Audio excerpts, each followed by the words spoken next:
मोल ने केमिस्ट्री में आसानियां पैदा की, परेशानियां खत्म की है। तो हमने जंप किया, साइंटिस्ट ने जंप किया इस माइक्रोस्कोपिक लेवल से किसके ऊपर? That was macroscopic level. Equal number of particles, यहां से बहुत बड़ा इशारा लिया साइंसदानों ने। एक मीनिंगफुल नंबर, एक मीनिंगफुल मेजरेबल नंबर, एक ह्यूज नंबर, एक बड़ा नंबर हमें जरूरत थी ताकि हम डिफाइन कर सके, हम काउंट कर सके की जरूरत थी। अब साइंटिस्ट को सहारा लेना था, साइंटिस्ट को हेल्प चाहिए थी, और इस बात को सहारा लेते हुए इस ह्यूज नंबर को फाइंड करने के लिए, प्रूव करने के लिए वो मैदान में उतरते हैं। इससे हट के है कि सब्सटेंस कौन सा है, सारे सब्सटेंसेस, सारे एलिमेंट्स, सारे मॉलिक्यूल्स, सारे कंपाउंड्स। तो आज हम देखेंगे one of the most important topics, one of the most interesting topics, that is mole। भाई इंटरेस्टिंग मैं अपने लिए बोल रहा हूं, हमारा ये क्या है, इंटरेस्टिंग टॉपिक है, ठीक है, हमारी काफी इंटरेस्ट है इसमें। देखें बच्चे मोल को लेके बड़ा परेशान होते हैं, हालांकि मोल ने केमिस्ट्री में आसानियां पैदा की, परेशानियां खत्म की है। तो आज हम आपकी भी परेशानियों की ऐसी की तैसी कर देंगे, समझते हो कि नहीं? आज हम मोल को लेके जाएंगे और हम इसको काफी आसान करेंगे हमारे लिए। मोल इसके बाद क्या होगा? खुशाइंद होगा, परेशान कौन नहीं होगा। सो हम देखेंगे किसको? That is mole. So what is mole? What is mole से पहले हमें पता होना चाहिए कि इस मोल की ओरिजिन क्या है, इस मोल की जरूरत क्यों पड़ी केमिस्ट्री में, केमिस्ट्री में इस मोल ने क्या क्या आसानियां पैदा की, किन किन मुश्किलात को दूर किया, इस मोल ने किन किन मुश्किलात को दूर किया, समझते हो कि नहीं? सो हमें देखना है कि ये मोल हमारे लिए कैसे खुशाइंद है। देखें, आप मोल्स के कॉन्सेप्ट से पहले एटम्स और मॉलिक्यूल्स को देखते थे। एटम्स और मॉलिक्यूल्स को किस नजर से देखते थे? आप देखते थे इसको किस लेवल के ऊपर? That was microscopic level, that was microscopic level.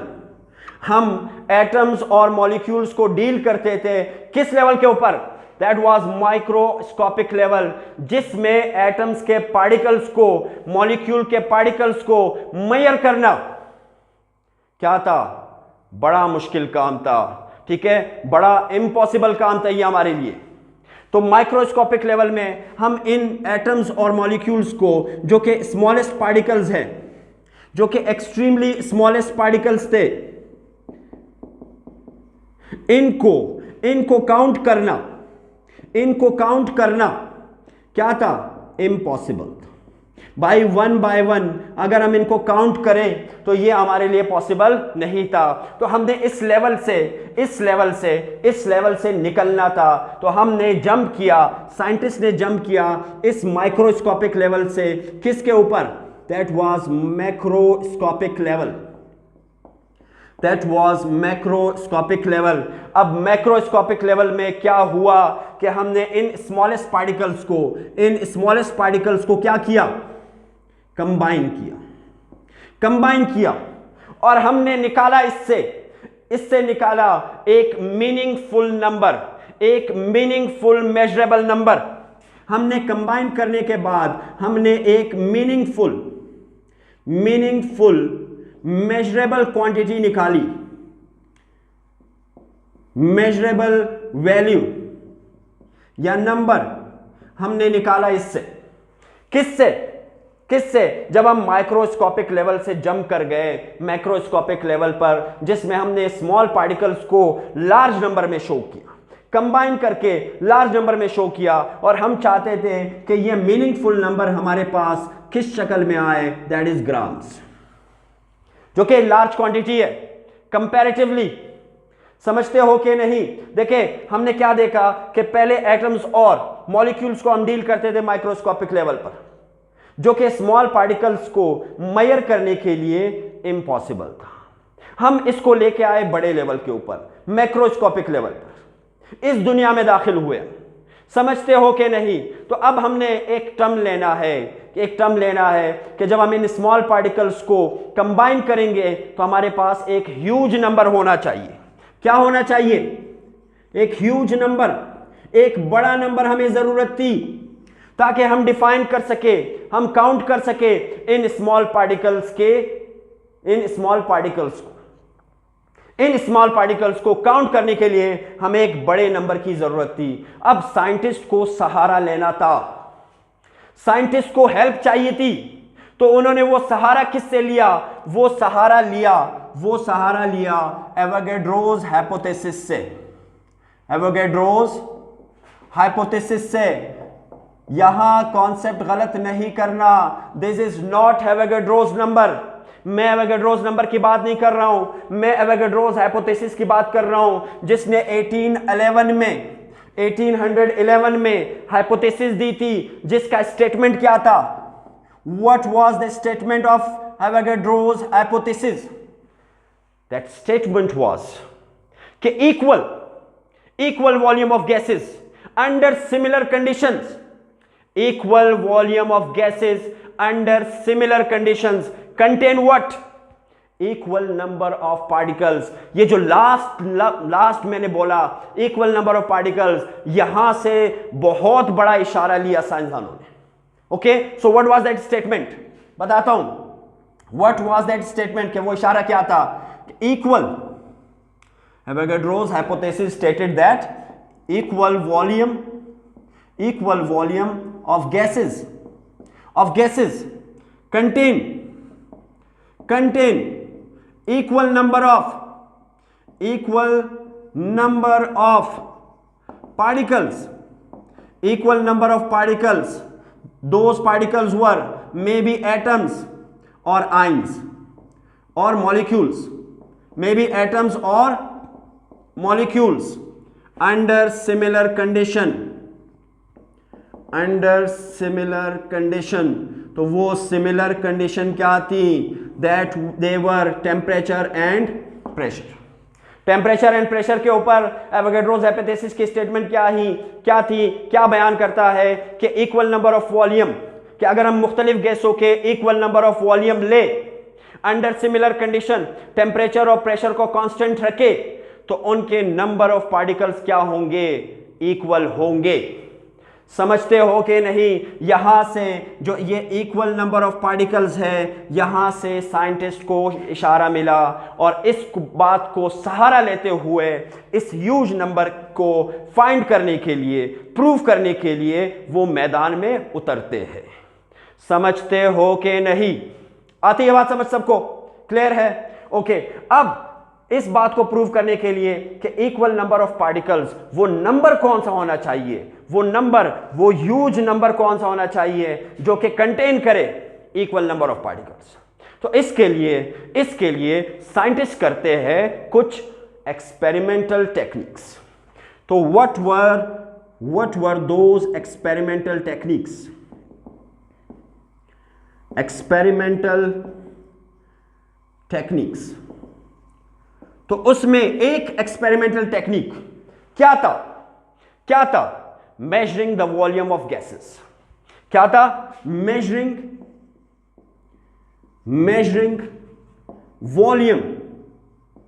Volume of gases and their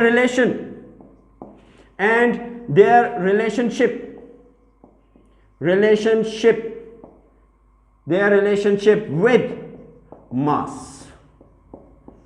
क्या हुआ भाई फर्स्ट एक्सपेरिमेंट में कि वॉल्यूम ऑफ गैसेस को मेजर किया गया और उसका रिलेशन निकाला गया किससे? Mass of atom, mass of molecule. किसके लिए ये एक्सपेरिमेंट हो रहा है? इस ह्यूज नंबर को फाइंड करने के लिए हमें एक बड़ा नंबर चाहिए। वो बड़ा नंबर किस वजह से चाहिए वो अभी बताता हूं आपको। एक तो हम मैक्रोस्कोपिक लेवल पर है इसलिए, और एक हमें किस लिए चाहिए अभी बताता हूं। तो first experiment was that. What about the second experiment? That was x-ray crystallography.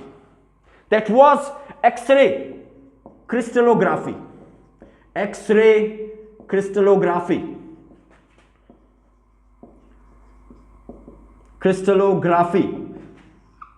ये एक्सपेरिमेंट क्यों किया गया? To count to count number of particles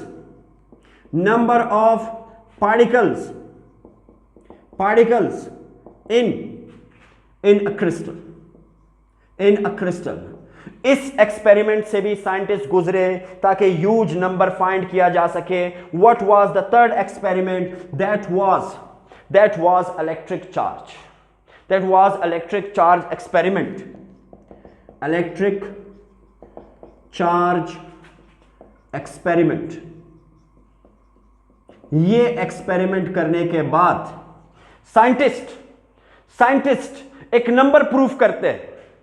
scientist एक नंबर प्रूफ करते हैं जो नंबर कंटेन करेगा इक्वल नंबर ऑफ पार्टिकल्स.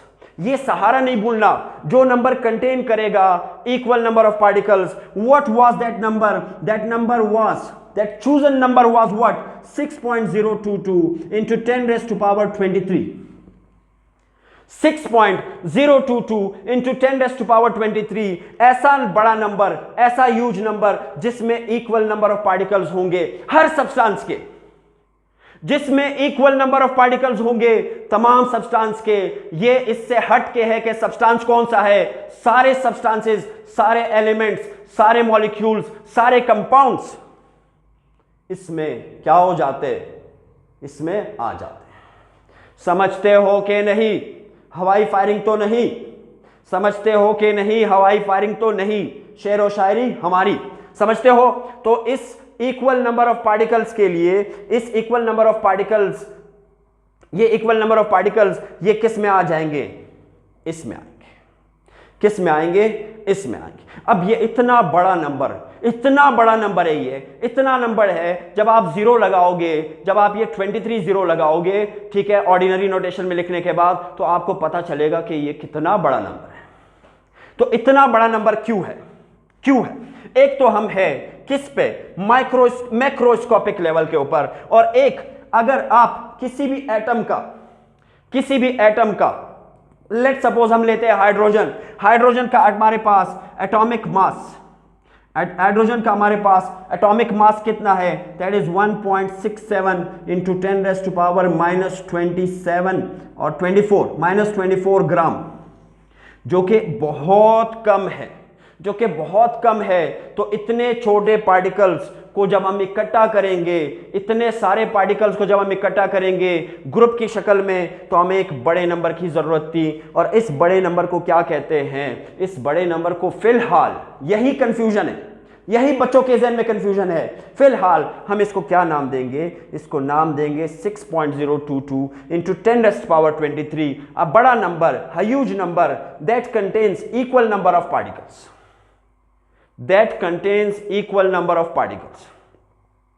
समझते हो क्या नहीं? तो हमें एक नंबर भी मिला, हमें एक चूजन नंबर, एक्सपेरिमेंटल टेक्निक से एक चूजन नंबर मिलता है, जिस नंबर में तमाम पार्टिकल्स क्या होंगे?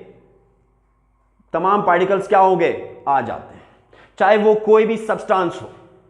समझते हो कि नहीं? आती है बात समझ? अब इस बड़े नंबर को किस सहारे से लिया गया? That was Avogadro's hypothesis. अब एवोगाड्रोस को गुजरे हुए भाई कहीं 100 साल गुजर गए. तो अब साइंटिस्ट ने, क्योंकि सहारा किससे लिया? एवोगाड्रोस हाइपोथेसिस से, तो उसको हॉनर दिया, उसको इज्जत बख्शी. और इस नंबर को क्या नाम दिया गया? That was Avogadro's number. इसे नाम दिया गया एवोगाड्रोस नंबर, जिसे हम डिनोट करते हैं n to the subscript a. समझते हो कि नहीं? अब इतने बड़े नंबर को लेके हम कहां फिरे? तो हमें कॉन्सेप्ट ओरिजिन तो पता चला. इतने बड़े नंबर को लेके हम कहां फिरे? हमने इतने बड़े नंबर को, जो कि 6.022 इंटू 10 रेज़ टू पावर 23 है, इसे हमने एक नाम देना है अपने आसानी के लिए. दैट नेम वाज मोल. भाई जैसे आप 12 के लिए लफ्ज इस्तेमाल करते हो डजन, 12 के लिए लफ्ज इस्तेमाल करते हो डजन, तो यहां इस बड़े नंबर के लिए हम एक वर्ड यूज करते हैं मोल। तो मोल जो कि एक German word that is molecule, molecule जो कि मोलेक्यूल से निकाला गया, विच मीन्स मोलिक्यूल, जो कि मोलेक्यूल से निकाला गया। इस वर्ड को क्या नाम दिया गया? German origin, molecule. ओके, इस वर्ड को क्या नाम दिया गया? That is mole. तो इतने बड़े नंबर को हम क्या नाम देंगे? हम मोल कहेंगे, हम मोल कहेंगे। अब मोल को देखने से पहले हम देखेंगे कि किस एटम के लिए इस नंबर को लिया गया, किस आइसोटोप के लिए इस नंबर को लिया गया? That was carbon 12, that was carbon 12। तो क्या कहा गया कि this number is equal to the number of particles. मैं लिख लेता हूं, द नंबर कौन सा नंबर? This huge number 6.022 into 10⁻23 is equal to या contains as number of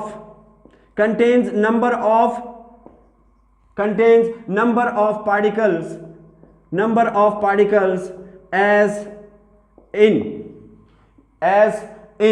carbon 12 atom. जितने कार्बन 12 में नंबर ऑफ पार्टिकल्स होंगे वही इतने इस नंबर में पाए जाएंगे। तो कार्बन 12 को क्यों चूज किया गया?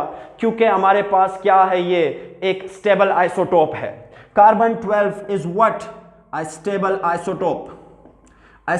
आइसोटोप एंड कॉमनली फाउंड, एक स्टेबल आइसोटोप है और कॉमनली पाया जाता है नेचर में, इसलिए इसको चूज किया गया कि ये जो बड़ा नंबर है इसमें इतने ही पार्टिकल्स होंगे जितने कार्बन 12 में होंगे। ये कॉन्सेप्ट ज़हन में रखना है कि इस नंबर में इतने पार्टिकल्स है जितने कार्बन 12 में है, और इतने बड़े नंबर को बार बार कहने की बजाय हम इसके लिए टर्म यूज करेंगे, क्या? मोल। तो हमारे पास हमें पता चला कि मोल का कॉन्सेप्ट क्यों आया। अब हम देखेंगे कि मोल क्या है।